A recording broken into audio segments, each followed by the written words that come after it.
Sindhi creations presenting अहराम मिस्र ऐं उन्हनि जा राज़। अस्सलामु अलैकुम दोस्तो। जिन दोस्तनि अहराम मिस्र ऐं उन्हनि जे राज़ बाबति हिसो पहिरियों न ॾिठो आहे उहे डिस्क्रिप्शन में ॾिनल लिंक ज़रिए हिसो पहिरियों ॾिसी पोइ हिसो ॿियो ॾिसनि त जीअं उन्हनि खे पूरी स्टोरी सम्झ में अची सघे। नेपोलियन मिस्र खे फतह करण खां पोइ उन्हनि अहरामनि जे राज़नि खे ॼाणण जी कोशिश कई ऐं तहक़ीक़ खां पोइ ख़बर पई त उन्हनि अहरामनि जा चारई पासा पूरी तरह उत्तर ॾखण ओभर ऐं ओलह तरफ़ आहिनि ऐं उन्हनि में हिकु सूत जो बि फ़र्क़ु न आहे ऐं सिर्फ़ हिकु अहराम जी तइमीर में एतिरा पथर इस्तेमालु कया विया आहिनि जो उन्हनि मां पूरी फ्रांस खे चारई तरफ़ खां 10 फुट ऊची ऐं 1 फुट वेकिरी भित तइमीर करे सघिजे थी। यादि रहे त फ्रांस जो चारई तरफ़ जो बॉर्डर लॻभॻि 6500 किलोमीटर आहे। दोस्तो, हिते सवाल इहो आहे त हज़ारे साल पहिरीं उहो मुमकिन कीअं थियो? छा उन ज़माने में इंसान कंपास जो इस्तेमालु कंदो हो? आख़िर उन्हनि वटि अहिड़ी कहिड़ी टेक्नोलॉजी मौजूदु हुई जो इंसान वटि अॼु बि न आहे? ऐं अहिड़ियूं केतिरियूं ॿियूं शयूं बि वाक़ई उन्हनि अहरामनि खे अजीब तर बणाइनि थियूं। दोस्तो, मौजूदा वक़्त जी दुनिया जी वॾे में वॾी कंस्ट्रक्शन कंपनी बि अहिड़ो हिकु बि अहराम नथी ठाहे सघे ऐं न ई वरी का मशीनरी उन्हनि अहरामनि खे हिकु जाइ खां ॿिए जाइ ताईं तब्दील करे सघे थी। लिहाज़ा उन्हनि ख़ासियतुनि जे करे मिस्र जो हिकु तहक़ीक़ी तबिको उन्हनि अहरामनि जी बनावट जे पुठियां कंहिं जादुई ताक़त या ख़लाई मख़लूक़ जे हुजण जी दावा करे थो। मिस्र ग़ज़ा में मौजूदु 3 अहराम जिन जा नाला खूफू, खाफिरा ऐं मिनकावर आहिनि, उन्हनि 3 अहरामनि जो ई शुमार दुनिया जे 7 अजूबनि में कयो वञे थो, जिन में सभ खां वॾो अहराम खूफू आहे जंहिंजो कुल वज़न 7 करोड़ टन आहे। दोस्तो, सोचण जी ॻाल्हि उहा आहे त दर हक़ीक़त उहे ठहिया कीअं हज़ारे साल पहिरीं बग़ैर कंपास जे, बिना क्रेननि जे ऐं ॿियनि सामाननि जे उन्हनि एतिरे वज़नी पथरनि खे एतिरी ऊचाई ताईं आख़िर कीअं पहुचायो वियो? उन्हनि अहरामनि जी तइमीर सां मुतलिक़ केतिरियूं ई कहाणियूं आम थी चुकियूं आहिनि, तंहिं करे हिन वक़्तु उन्हनि मां सच खे ॻोल्हणु लॻभॻि नामुमकिन आहे। जीअं त उहे अहराम 5 खां 6000 साल अॻु क़िबले मसीह में तइमीर कया विया।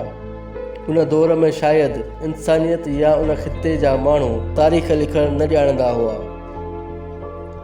इंतिहाई हैरत सां उहा ॻाल्हि कजे थी त अहराम मिस्र बाबति मालूमात क़ुरान मजीद में 1400 साल पहिरीं खां मौजूदु आहे।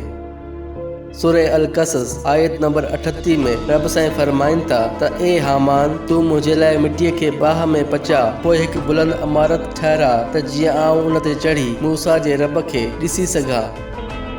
उन आयत मुबारका में फ़िरौन हामान खे हुकुम ॾिए पियो त मुंहिंजे लाइ मिटीअ खे बाहि में पचाए हिकु ऊची इमारत ठहिरा।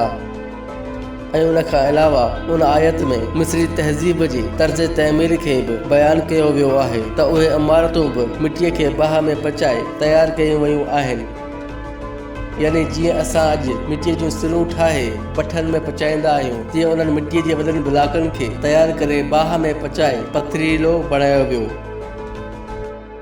हिकु ॿी जाइ ते सूरह गाफ़िर आयत नंबर 36 में अल्लाह ताला फरमायो त फ़िरौन चयो त मूं लाइ हिकु ऊची इमारत ठारायो, शायदि आउं आसमान जे दरवाज़नि ते पहुची मूसा जे रब खे ॾिसी सघां।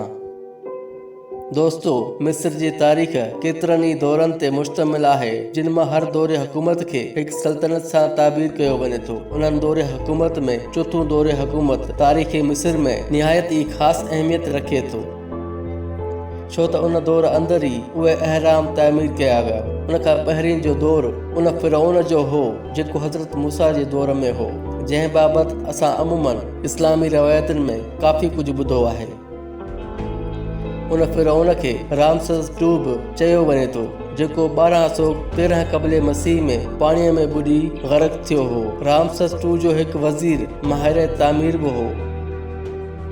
मुमकिन आहे त क़ुरान मजीद में हामान नाले जंहिं शख़्स जो ज़िक्र कयो वियो उहो उन ई वज़ीर जे बारे में हुजे, या ईअं बि थी सघे थो त हामान उन दौर में कंहिं वज़ीर जो लक़ब हुजे जेको उन्हनि फ़िरौननि लाइ तामीरूं कराईंदो हुजे ऐं उनखे सुञाणप लाइ हामान चयो वेंदो हुजे, जंहिं मिस्र जे सभिनी बादशाहनि खे फ़िरौन जो लक़ब ॾिनो वेंदो हो।